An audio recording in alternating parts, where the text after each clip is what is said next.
Kalau ini kita beramal, 100% kita kerjakan, 50,0001% itu amalnya soleh, masuk ke mana? Makanya Nabi mengatakan iman itu tidak akan pernah bersamaan dengan maksiat. La yasrikul mu'min indama yasrik fahuwa mu'min. Tidak akan seorang beriman itu mencuri, saat mencuri ada iman dalam dirinya. Jadi patut dipertanyakan, kalau ada misalnya pejabat, kalau ada misalnya pengusaha, kalau ada misalnya siswa, kalau ada orang beriman, maaf sekali, dia mengatakan dirinya beriman, tapi lisannya masih berbuat maksiat, matanya bermaksiat, tangannya bermaksiat, maka ini menunjukkan ada masalah dalam imannya. Kalau fungsi iman ini tidak bekerja, tidak mengarahkan pada yang baiknya, tapi keluar nilai-nilai keburukan, alih-alih lisannya berkata yang baik, tiba-tiba berkata yang buruk. Kata Quran katakan cinta, kata Quran katakan baik, kata Quran katakan damai, tiba-tiba orang ini berkata celaan, berkata hal yang buruk, berkata hal yang dilarang, maka secara otomatis amal tadi yang netral jadi baik, jadi soleh. Ketika keluar dari nilai iman, maka berubah nilai menjadi amal yang salah. Ke atas soleh, ke bawah salah. Dalam bahasa Quran disebut dengan su namanya. Su jamaknya sayyiat.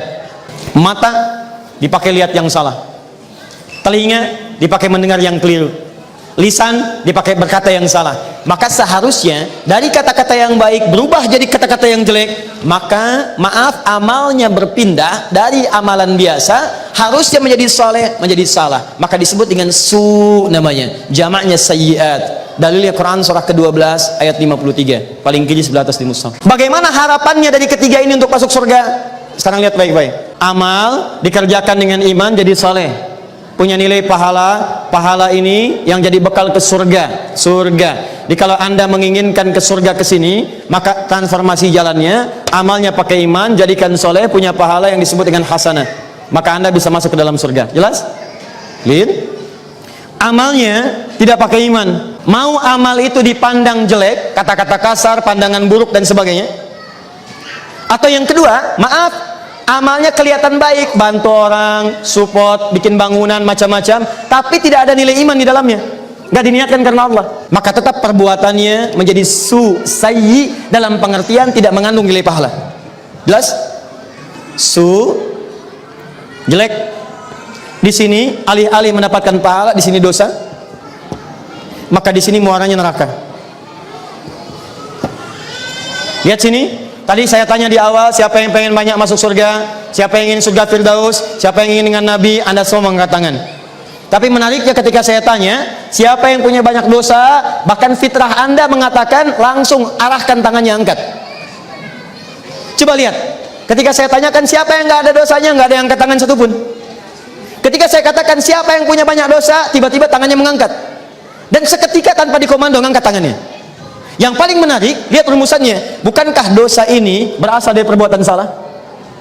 Berarti ada mata yang salah digunakan dalam melihat, ada telinga yang salah digunakan dalam mendengar. Sekarang perhatikan baik-baik. Kalau ini kita beramal, ini amal kita misalnya, 100% kita kerjakan, 50,0001% itu amalnya soleh, maka masuk anda ke surga. Maaf, 50,0001% amalnya penuh dengan perbuatan dosa, walaupun 0,01%, maka anda akan masuk lebih dahulu ke neraka. Hilangkan yang 0, sekian persennya ini, baru bisa masuk ke surga. Demikian di Al-Bukhari. Tapi kalau tidak ada iman sama sekali, 100% langsung neraka. Pertanyaannya, kalau ini 50, ini 50, masuk ke mana? Belum. Maka dia akan masuk ke satu tempat terletak di antara surga dan neraka. Tempatnya tinggi sekali, bisa kelihatan orang di surga dan bisa kedengaran jeritan orang neraka.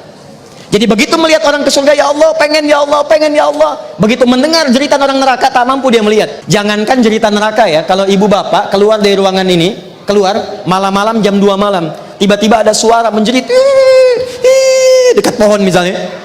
Pertanyaan saya, berani nengok nggak? Coba cek. Tiba-tiba anda nengok iseng, kenapa? Sate 200 tusuk, ya kan? Misal itu. Nggak ada, begitu anda dengar, anda pasti lari. Anda bayangkan, di dunia aja mendengar jeritan, anda nggak sanggup lihat, apalagi di akhirat nanti ketika orang neraka menjerit. Makanya orang ini ditempatkan di tempat paling tinggi, bisa melihat orang surga, bisa mendengar teriakan neraka. Tempat tinggi yang teramat di lingkungan sekitarnya disebut dengan A'raf namanya. Maka turun surah ke-7, surah Al-A'raf ayat 45 sampai 49 mengisahkan tentang golongan ini.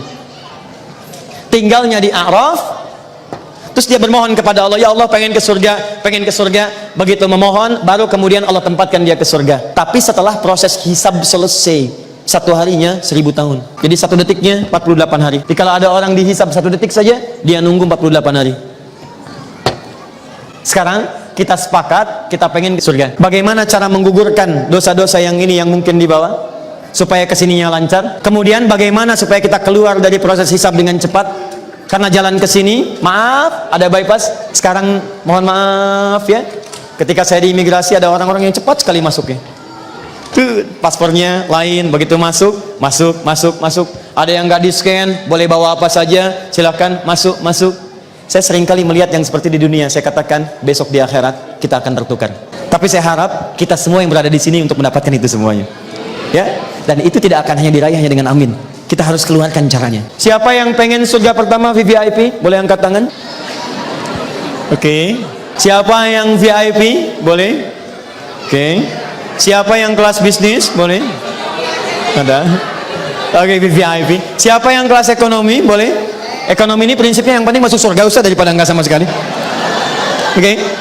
Ada ini di zaman Nabi, seorang Arab Badui, hadis Muslim, nomor hadis ke-14. Ya Rabiyan ilan Nabi sallallahu alaihi wasallam, ada seorang Arab Badui datang kepada Nabi. Dia mengatakan, "Ya Muhammad sallallahu alaihi wasallam, ya Rasulullah, alimni, saya cepat, alimni amalan basita yudkhilunil jannah bima ma'na." Ya Rasulullah, tolong ajarkan saya amalan yang sederhana aja, nggak usah berat-berat. Yang penting masuk surga. Pinter, modal dikit, keuntungan pengen banyak. Ya. Pokoknya jangan rumit-rumit, modal dikit aja. Yang penting surga. Maka Nabi ajarkan, nih kerjakan amalan ini. Kalau kamu bisa kerjakan, kamu tahan diri, kamu masuk surga. Kata orang ini, siap ya Rasulullah, saya kerjakan, saya jaga diri saya. Maka dia pergi. Ketika dia pergi, fantalaqo, kata Nabi, qad aflaha in sadaqa aw dakhala jannah. Kalau dia benar, dia bisa masuk surga. Kalau dia konsisten, dia masuk surga. Cuman saran saya, kalau boleh saya saran, kalau pasang target, cari yang paling tinggi. Sebab kalaupun Anda memasang target yang tinggi nanti, effortnya, energinya akan keluar dengan semangat yang tinggi untuk mencapai ke sini. Kan di fisika begitu, F1 sama dengan F2. Itu kan rumus gaya? F1 sama dengan F2. Gaya gerak sama dengan gaya dorong. Apa yang dikeluarkan itu yang keluar tenaganya. Pukulan kalau ringan, keluar bunyinya ringan. Kalau kencang, keluar kencang. Kalau imannya kuat, maka semangat keluar untuk ibadah. Pahalanya jadi banyak. Jadi kalaupun Anda nggak bisa masuk ke sini karena kurang bekal, nyangkutnya jelas. Minimal nomor 2 VIP. Tapi kalau Anda pasang target di sini, ekonomi, terus tiba-tiba bekalnya nggak nyampe, maka nyangkutnya di mana? Oke.